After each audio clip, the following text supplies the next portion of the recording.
draft standar akademis baru, terutama di bab 1, bab 3, dan bab 5. Ya. Jadi silakan yang mau menyimak bisa ke YouTube saya ini, jangan lupa dibuka di YouTube saya di channel Mantri Ngapak, jangan lupa. Ya. Jangan super ya, teman belum subscribe ya? Belum subscribe ya? Oke, hari ini kita akan ini santai aja, santai Pak, santai, slowly ya, karena akreditasi itu mudah dan menyenangkan. Bikin akreditasi itu kayak rekreasi, menyenangkan ya. Coba lihat, kita pasti menyenangkan sekali. Kita akan menerangkan bab 1, bab 5 dan bab 3. Kita ketahui bersama bahwa draft standar akreditasi kita punya 5 bab. Bab yang pertama adalah kepemimpinan manajemen puskesmas. Bab kedua adalah UKM. Bab ketiga adalah upaya kesehatan perseorangan dan menunjang. Yang keempatnya adalah program prioritas nasional, dan yang kelima adalah program meningkatkan mutu puskesmas. Ada 5, tetapi hari ini saya akan lebih mengeksplorasi atau membongkar habis tentang bab 1, bab 3, dan bab 5. Kita mulai di bab berapa nih? Satu dulu, oke. Kita ketahui bahwa bab 1 di sana ada 7 standar. 1, 2, 3, 4, 5, 6. Yang terbaru, punya jenengan mungkin baru 4 atau 5. Yang pertama adalah perencanaan. Yang kedua adalah tata kelola PKM. Yang ketiga adalah ketersediaan SDM. Yang keempat adalah manajemen, fasilitas dan keselamatan. Di sini adalah pengelola dan pengelolaan keuangan. Yang ketiga adalah P3, dan yang ini adalah peran dinas kesehatan. Jadi ada 7 standar. Yang pertama adalah perencanaan, yang kedua tata kelola, yang ketiga adalah ketersediaan SDM, yang keempat adalah MFK, yang kelima adalah pengelola dan pengelolaan keuangan puskesmas, yang keenam adalah pengawasan, pengendalian dan penilaian kinerja puskesmas, dan yang ketujuh adalah peran dinas kesehatan. Kita bongkar habis dari bab 1 mengenai perencanaan. Di bab 1, standar 1, di sana ada 2 kriteria. Ada 2 kriteria, ada 14 elemen penilaian. Dulu jangan megang apa ya? Proses kan ya? Bab 1, ya ini pinter banget si Pak ini. Kalau saya salah diingatkan ya. Bab 1 ada 2 kriteria. Bab 1 standar 1 ada 2 kriteria. Yang pertama adalah perencanaan, dan yang kedua adalah akses. Kriteria 2-nya akses. Kita mulai dari perencanaan. Yang pertama adalah ada SK tentang visi, misi, tujuan, tata nilai puskesmas. Sudah dibuat? Sudah dulu. Yang tahun ini? Sudah. Yang kedua, apakah visi misi itu sudah dijadikan sebagai, sudah diinformasikan? Sudah diinformasikan? Ada bukti pemberian informasi? Sudah? Kalau sudah, saya namanya Ros. Ros, Milan apa enggak visi misi? Belum apa? Itu kan sudah orientasi. Pindahan. Biasa tahu kan sudah orientasi kan? Pindah terus diambil. Sudah berapa hari masuk Milan? Mbak, jangan baru lama. Sudah apa visi misi belum? Belum, kenapa belum? Karena yang diminta itu tidak hanya sekedar SK-nya, tetapi bukti bahwa itu sebagai dasar perencanaan dan juga dilakukan sosialisasi. Oke, visi misi. Ya. Yang kedua, SK tentang jenis-jenis pelayanan. Sudah dibuat? Sudah buat belum? Nah, di EP1 silakan ada visi, misi, tujuan, dan tata nilai. Ini harus diinformasikan baik lintas program maupun lintas sektor. Buktinya di mana? Lokmin pertama dan Lokmin insek pertama di bulan Januari dan bulan Februari. Ini udah bulan berapa ini? 7. Oh belum hafal. Di situ ada W itu, wawancara harus hafal visi misi. Maka besok dok, jangan timu tuh ya. Ya, besok itu dibikin kayak pit stop ya. Meja pertama hafal visi misi, meja kedua 6 SKP, meja ketiga BHD, meja kelima misalkan mengenai untuk pemadam kebakaran. Meja keenamnya misalkan 5 moment cuci tangan. Dong. Kalau yang hafal visi misi kasih pin 1, yang hafal BHD pin 2, yang tahu 6 SKP pin lagi. Itu. Coba nanti di bab 3.3 dong. Punya jenengan nanti itu. Apa di sana? Emergency, pelayanan emergency. Itu harus semua karyawan harus ada bukti dilatih BHD, bantuan hidup dasar. Jangan-jangan nanti ketika kita survei beneran untuk bab 3.3, mana yang perawat nih? Perawat mana? Nah, sudah BTCS belum? Sudah. Sudah BTCS. Kalau warna merah di triase itu artinya apa? Kalau warna merah yang gawat triase itu yang gawat darurat. Gawat darurat. Oke. Kalau ada pasien kemudian tak sadarkan diri, apa yang Anda lakukan? Kalau masa sadarkan diri kali itu dulu aman diri, aman pasien, aman Tempat lingkungan. Yang kedua, cek respon pasien. caranya Kalau nggak di nadi, kemudian ya dipanggil namanya dulu dong. kita tuh kalau nggak ditekan di bagian dada. Tekan apanya? Bagian dada. Oh, responderi itu. Iya, terus Kemudian kalau nggak ada respon, minta bantuan. lo kok nggak cek nadi dulu? Oh kalau nggak ada itu. Oh iya, cek nadi. Ya kurang. Iya, kalau nggak ada respon dari itu dicek nadi. Nadi mana yang dia? Di Itu namanya apa? Kriteria apa ini? Cu. Karotis. Ada grogi. Cukularis. Cu. Cukularis. Cukula. Oh, ada masternya ini loh, Abidin loh. Setelah itu, Lalai ya. hah? Habis lalai. Karena nanti ada dok itu di bab 5.1 ya titik 2 itu nanti ada evaluasi terhadap efektivitas program peningkatan mutu terhadap capaian indikator.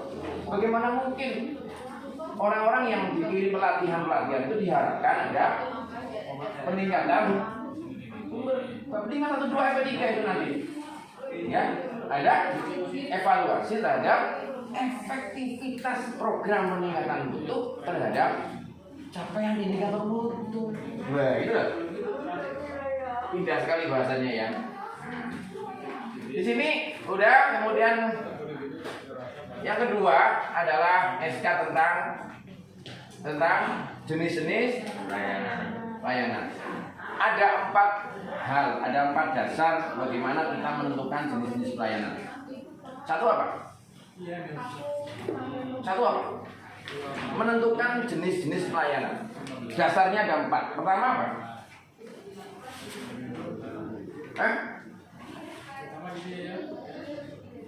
Jangan biarkan jangan berbunyi. Coba SK-nya seperti apa? Keluar SK seperti ini dari mana dasarnya? Dasar pemikirannya. Ini muncul di konsideran menimbang.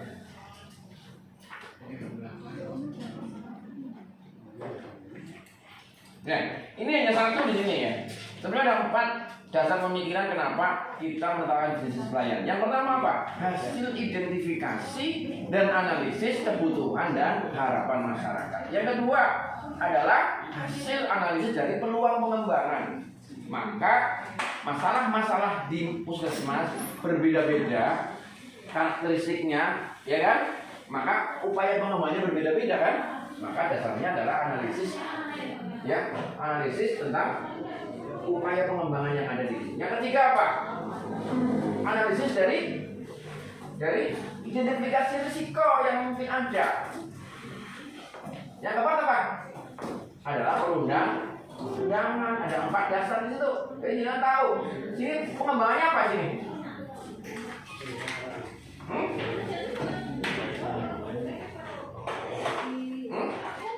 Pengembangannya apa? ODGJ. Dasarnya apa penjenengan tanah ODGJ? Kenapa? Banyaknya kasus. Terus apa lagi? Maksudnya begini. Kalau bikin SK itu, ini juga SK itu jenis-jenis pelayanan puskesmas Cimanggu 2 sebagaimana terlampir pada lampiran yang merupakan bagian tidak terpisahkan dari keputusan. Ini redaksinya begitu. Ya, apa ini maksud latihan ya?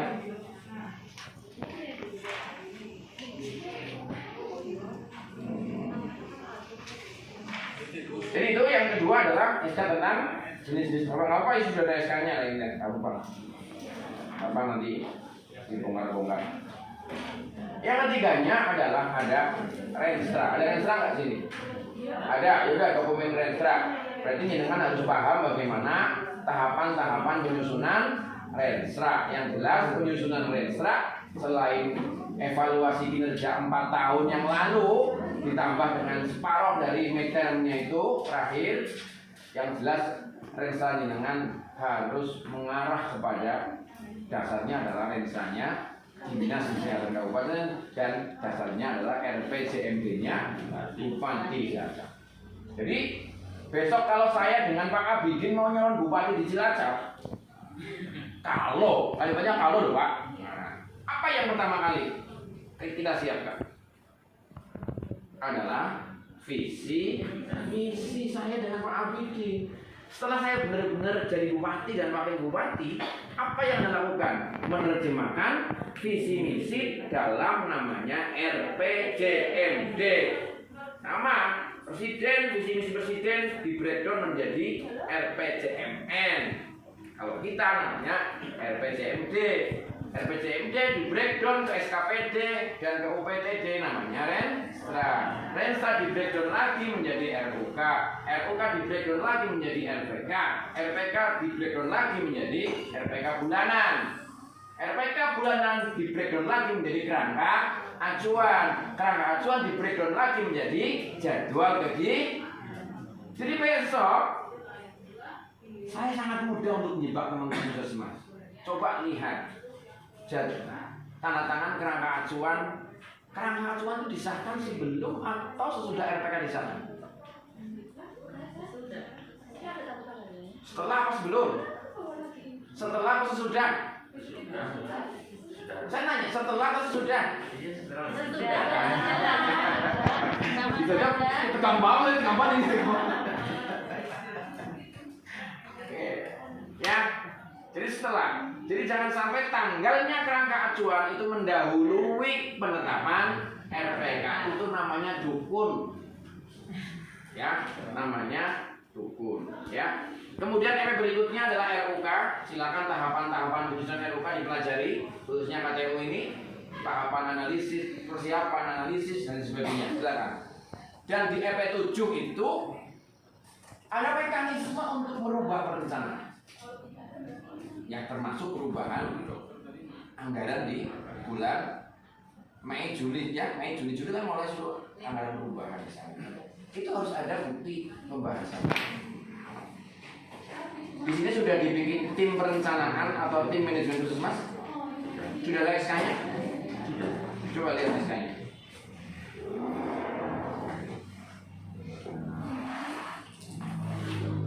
Siapa ketua tim perencanaan kita?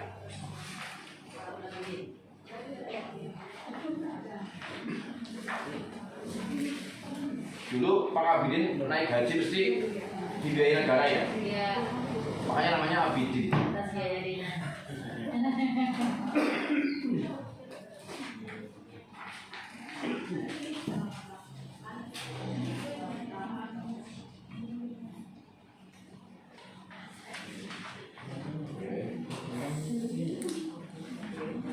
kelihatannya tegang. Kelihatannya kok tegang banget sih.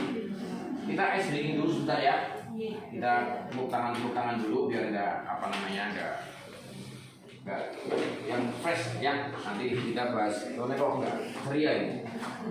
Gerakannya gini aja. 1, ini semuanya. 1, 2, 3, 4. 1, 2, 3, 4. Ulangi. 1, 2, 3, 4. Gerakan kedua. 1, 2, 3, rock. Oke, yuk. 1, 2, 3. 1, 2 digabungkan. 1, 2, 3, 4. 1, 2, 3, 4. Oke, saya tak nyanyi lagu dengan yang berat. Gerakannya gini aja. Pada hari Minggu ku turut ayah ke kota, naik delman istimewa, ku duduk di muka, duduk di samping Pak Kusir yang sedang bekerja, mengendari kuda supaya baik jalannya. Yang salah suruh nyanyi. Saya menyanyi. Oke? Saya menyanyi.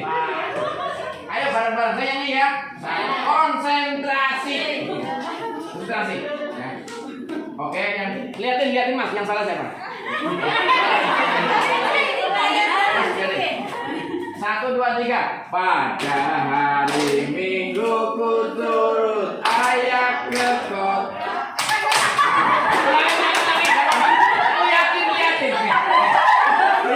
Liatin dulu nih. Liatin. Pada hari Minggu ku turut ayah ke kota, naik delman istimewa, ku duduk di muka, duduk di samping Pak Kusir yang sedang bekerja, mengendari kuda supaya baik jalannya. Oke? Siap ya? Yang salah push up ya? Siap ya? Oke. 1, 2, 3. Pada hari Minggu ku turut ayah ke kota, naik delman istimewa, ku duduk di muka, duduk di samping Pak Kusir yang sedang bekerja, mengendari kuda supaya baik jalan. Oke, terima kasih.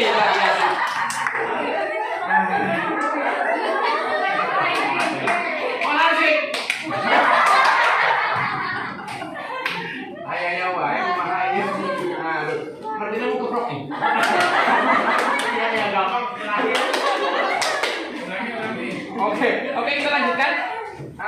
Itu sudah selesai. Yang penting tadi ada visi misi, ada apa namanya SK tentang jenis pelayanan. Itu benar-benar ada bukti sosialisasi. Ya, ada bukti sosialisasi dan masyarakat tahu. Jenengan tahu juga sebagai lintas program. Dan yang terakhir di ayat 7 mengatakan bahwa ada mekanisme perubahan perencanaan jika di tengah jalan ada kebijakan-kebijakan dari pusat misalkan dari kabupaten. Jenengan kan ada kebijakan dari kabupaten ya, perubahan, apalagi jenengan BUD pasti ada namanya mekanisme perubahan perencanaan. Dibikin SOP. Lanjut, kemudian di kriteria 2. Di sini ada 4 kriteria, ada 4 EP maaf. Yang pertama adalah ada informasi tentang hak dan kewajiban dan jenis-jenis pelayanan. Sudah disampaikan belum?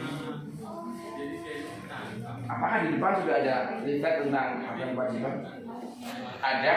Sudah pernah disosialisasikan? Dengan cara apa jenengan mensosialisasikan? Langsung, tidak langsung? Yang langsung seperti apa, yang tidak langsung seperti apa? Apakah dua-duanya sudah dievaluasi tentang efektivitasnya? Ya kan? Maka yang kedua mengatakan bahwa ada mekanisme untuk menginformasikan tentang hak dan kewajiban kepada pengguna layanan. Dan yang ketiganya mengatakan ada tindak evaluasi dan tindak lanjut terhadap pemberian informasi itu. Apakah masyarakat itu sudah selesai mudeng dengan hak dan kewajiban? Caranya gampang sekali nanti. Dan yang terakhir, EP4 mengatakan bahwa ada mekanisme umpan balik. Ya. Jadi akses itu ada 3 sebetulnya. Akses pengguna baik masyarakat maupun yang lain mengenai layanan ada 3 akses. Yang pertama adalah akses terhadap informasi. Ada website di sini? Ada akses nggak itu? Di-update nggak itu?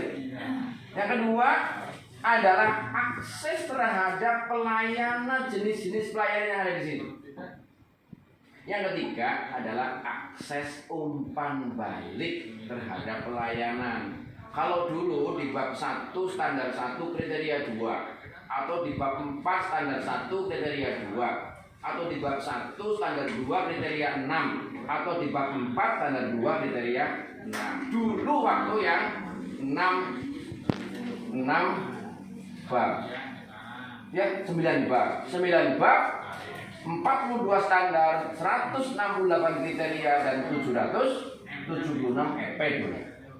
Apakah dari 776 EP itu ada yang lupa? Saya nanya beneran ini. Ada sedikit. Ada sedikit.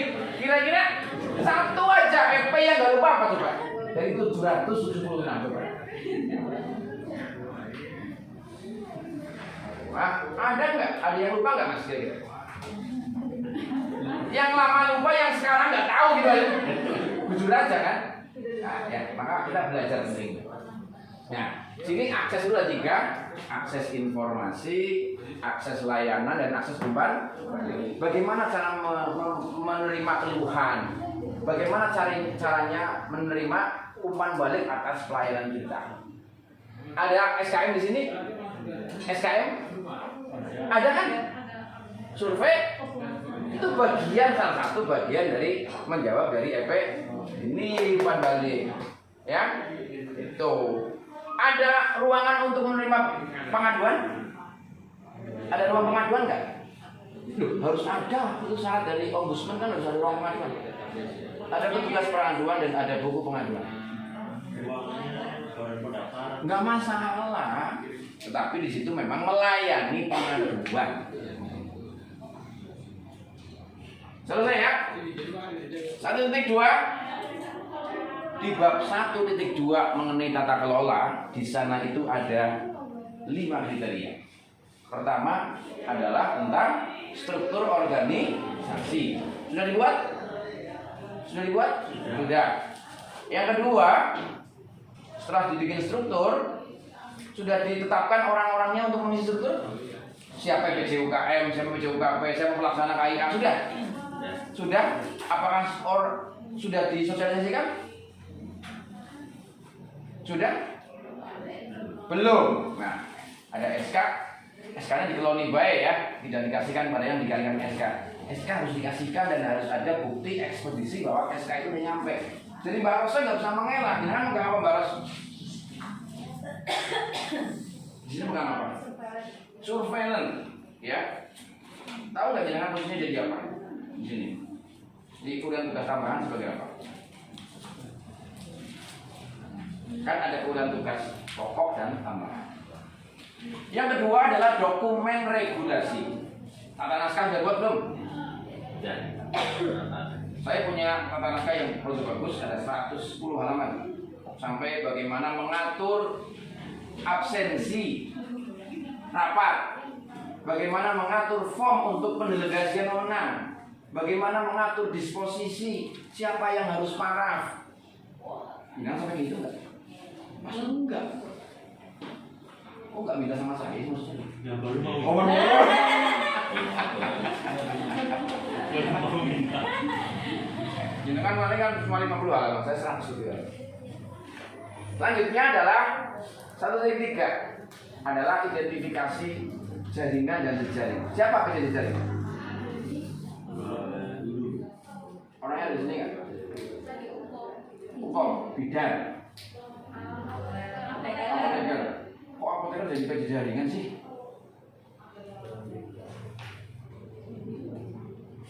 Tugasnya 1, 2, 3 itu pertama adalah menetapkan indikator keberhasilan pembinaan. Pasti belum punya. Oh nggak minta ke saya. Kalau belum punya mintalah ke saya. Ini mau. Oh. Yang kedua adalah mengidentifikasi jaringan dan jejaring yang ada di wilayah puskesmas. Yang ketiga adalah bagaimana menyusun jadwal pembinaan. Yang keempat adalah bagaimana mengevaluasi efektivitas pembinaan yang ada di puskesmas terhadap jaringan dan jejaring. Selesai. 1, 2, 4 itu hanya terkait dengan sistem informasi puskesmas. Ya, 1, 2, 4 SIP. 1, 2, 3, 1, 2, 2 tadi, ya. Tata naskah. 1, 2, 3 jaringan jejaring. 1, 2, 4 SIP. Siapa pengelolanya SIP? Bertugas nanti ada. Ini penting sekali karena nanti di 513 ditanyakan dengan itu. Bahwa ada metode dan teknis pelaporan dan pengumpulan data mutu itu pakai teknik statistik. Bisa pakai diagram Pareto, bisa pakai histogram, bisa pakai macam-macam di sana. Ya, ini penting karena tugasnya SIP itu dari mulai pengambilan, pengumpulan, pengelolaan data, distribusi data sampai kepada retrieving data. Dulu ada di bab 2.3.17. Dulu waktu babnya 9. Itu terkait dengan retrieving data. Bagaimana ketika saya minta data kembali? Itu namanya retrieving data. Lanjut, 125 ini baru belum pernah ada. Namanya dilema etik. Tahu nggak dilema? Bahwa setiap pelayanan di puskesmas, baik itu UKM maupun UKP, itu harus bersandar dan memperhatikan nilai-nilai etik yang ada di masyarakat. Maka dilema etik itu harus diidentifikasi dan ada bukti kehadiran pimpinan dalam menyelesaikan dilema etik yang ada di sini. Misalkan begini, ada orang yang tidak mau diperiksa kalau oleh bukan muhrimnya. Ada nggak? Ada. Ada orang yang menolak imunisasi dan vaksinasi. Ya. Ada alasan budaya. Saya tidak mau ke posyandu kalau Sabtu pahing. Karena Sabtu 9, pahing 9. Nanas. Ya. Sabtu pahing nggak bisa. Maka jenengan jadwalnya Sabtu pahing, Pak Sabtu. Maka dia nggak pernah apa? Pantangan bagi saya, Pak. Dan itu kan perlu diidentifikasi. Solusinya bagaimana kalau Sabtu pahing nggak mau timbangan? Kan digeser. Tapi itu harus ada orang masalah ekonomi kesini nggak bawa kartu BPJS, nggak punya biaya untuk bayar. Pernah nggak? Pernah kan? Apa yang Anda lakukan kalau ada pasien kesini nggak punya uang, nggak punya identitas? Apa yang Anda lakukan? Mungkin kalau di Daya Buak ada dana-dana sosial yang dari iuran, ada yang dari UPZ Basnas, tetapi itu harus ada kebijakannya, tidak asal. Ya, ada SOP, ada prosedurnya, ada kebijakan dan prosedurnya ketika menghadapi dilema etik baik dari spiritual, budaya, ya, agama, secara ekonomi. Apa yang Anda lakukan? Betul. 1.2.5. Ntar lagi, selesaikan persatu. Kemudian di 1.3. Di sini ada 6 kriteria. Yang pertama adalah struktur organisasi. Maaf, bukan sorry. Ada ABK dan Anjar. Ada nggak? Ada kan? Output dari ABK dan Anjar itu apa?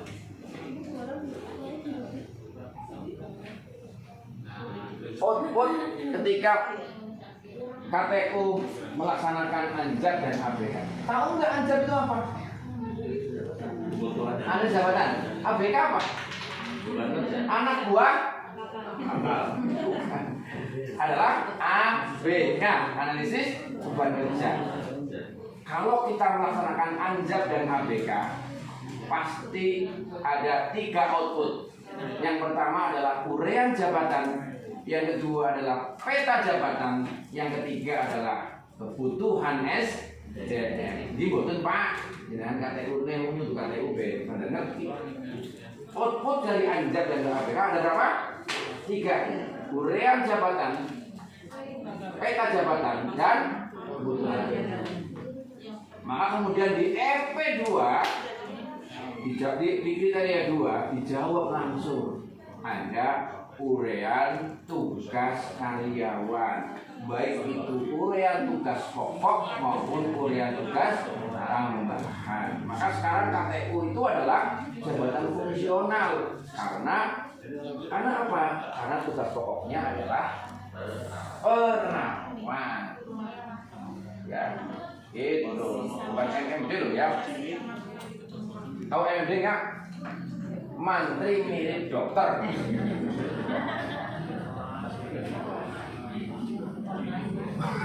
Oh, sih tuh. Iya kan Pak. Tahu aja. Tahu dari mana? Ya, sedikit lagi. Kemudian 1.3.3. 1.31 tadi tentang ABK ANJAP, 1.32 tentang uraian tugas, 1.3.3 yaitu semua karyawan memiliki akses informasi yang sama, peluang yang sama untuk meningkatkan pendidikan dan keterampilannya. Pak, kalau di sini ada anak buahnya dengan mau sekolah lagi dibolehkan nggak? Boleh. Ada bukti bahwa pimpinan itu adalah memberikan dukungan. Setelah pendidikan lapor nggak dia? Lapor. Kok di sini nggak kelihatan ada pengumuman sekolah seminar, ada nggak? Ya mas, kalau di sini ada tawaran seminar itu yang ngerti hanya KTU apa semuanya? Diumumkan nggak? Siapa yang mau ikut? Di share. Share-nya lewat apa? Hah? Nah, nanti di tata naskah juga diatur bagaimana nge-share pengumuman lewat elektronik WA. Saya punya tata naskah sampai sedetail itu saya paham. Ya, bahwa pengumuman ini resmi sudah di tata naskah. Ya, kalimat pengumuman juga pertama itu assalamualaikum misalkan. Kedua, jangan undang lewat WA nggak? Iya. Sering. Itu diatur nggak tata naskah dengan? Belum diatur, berarti ilegal undangannya itu, jangan nggak berangkat. Nggak diatur kok. Harus diatur. Ya, nah itu sudah naskah nggak ketika share undangan lewat sudah diatur belum bisa naskah? Belum, nggak usah berangkat besok, belum diatur. Makanya sering-sering kontak saya. Harus sering kontak saya. 143 selesai, 134 tentang file kepegawaian. Di sana ada 8 isi file kepegawaian minimal. Apa aja? 1. Jasa. Terakhir, kedua STR. Terus SIP. Yang ketiga uraian tugas. Yang keempat Sertifikat. Hah? Sertifikat pengajian. Sertifikat. Oke, yang keenam. Pengalaman kerja. Pinter banget sih. Nopek lah. Dan nomor 8 itu Pak, ada pelaporan orientasi. Jangan sudah lapor belum? Bikin laporan belum orientasi. Ada di file pegawainya? Belum dikasihkan. Saya jawab dulu. Mbak Nurul lagi misalkan. Mbak Nurul, dokumennya ada. Tapi di laptop. Laptopnya diambil. Maaf Pak, laptopnya ketinggalan. Diambil rusak. Ambil di bawah teman sama. Laporannya ada. Benar iya, tapi belum dikasihkan. Gak apa-apa. Artinya ada niat yang baik. Karena niat yang baik adalah awal dari sebuah keberhasilan. Gak apa-apa. Oke. Ini file kepegawaian sudah bikin SK belum? SK file kepegawaian belum. Nah, bikin dan ada di EP terakhir itu ada evaluasi terhadap isi dari file kepegawaian setahun sekali itu secara periodik dievaluasi sehingga mana-mana yang. Oke, kemudian 145 adalah mengenai orientasi pegawai. Ya, orientasi pegawai. Ada 3 orientasi di sini. Yang pertama adalah orientasi pegawai baru. Yang kedua adalah orientasi pegawai yang menempati posisi baru. Dan yang ketiga adalah mahasiswa atau yang lainnya pada magang di sini. Juga diatur di SK. Di situ memang EP-nya aneh karena langsung kerangka acuan. Nggak mungkin ada kerangka acuan tidak ada SK. Nah, kita harus bikin SK tentang kebijakan orientasi. Karena yang diminta di EP1 langsung pelaksanaan orientasi berdasarkan kerangka acuan. Ada kerangka acuan, masa nggak ada SK? Ini juga koreksi buat teman-teman semuanya, ya. Kemudian 136 adalah mengenai K3, program K3. Dari mulai promotif, preventif, kuratif maupun rehabilitatif. Apakah sudah dilaksanakan? Ada kegiatan check up general di sini tiap tahun karyawan. Apakah ada pemenuhan makanan tambahan? Uding. Di sini ada. Tiap Jumat. Itu masuk program enggak? Program K3 belum. Asal aja ya. Asal aja. Yang terakhir di tentang program untuk rehabilitasi misalkan, konseling. Apakah ketika ada pegawai yang sakit, mohon maaf, yang rodo lama karena infeksi maupun kecelakaan, apakah dilakukan konseling misalnya? Dikunjungi ke sana. Jangan ada aturan main karyawan yang sakitnya sehari maka uploadnya 1 juta. Ya, misalkan. Ada nggak gitu? Kemarin yang kena COVID ada nggak? Dikunjungi nggak? Dikasih bingkisan nggak? Dikasih. Itu kan tidak ada prosedurnya kan, asal aja kan. Nah sekarang masuk program kan K3 dong. Selesai. 1.3.6 ini K3. Selesai. Kemudian kita 1.4. Ini biar tahu dulu aja. 1.4 tentang apa? Oke, 1.4 di sana ada 8 kriteria. 1.4 itu ada 8 kriteria. Yang pertama adalah koordinator yang menangani tentang MFK. Ada nggak SK-nya? SK yang mengurusi MFK. Siapa orangnya yang mengurusi MFK? Baru dibikin, baru niat. Lumayan mas, baru niat, nggak apa-apa. Yang kedua, program MFK itu ada berapa? Ada berapa?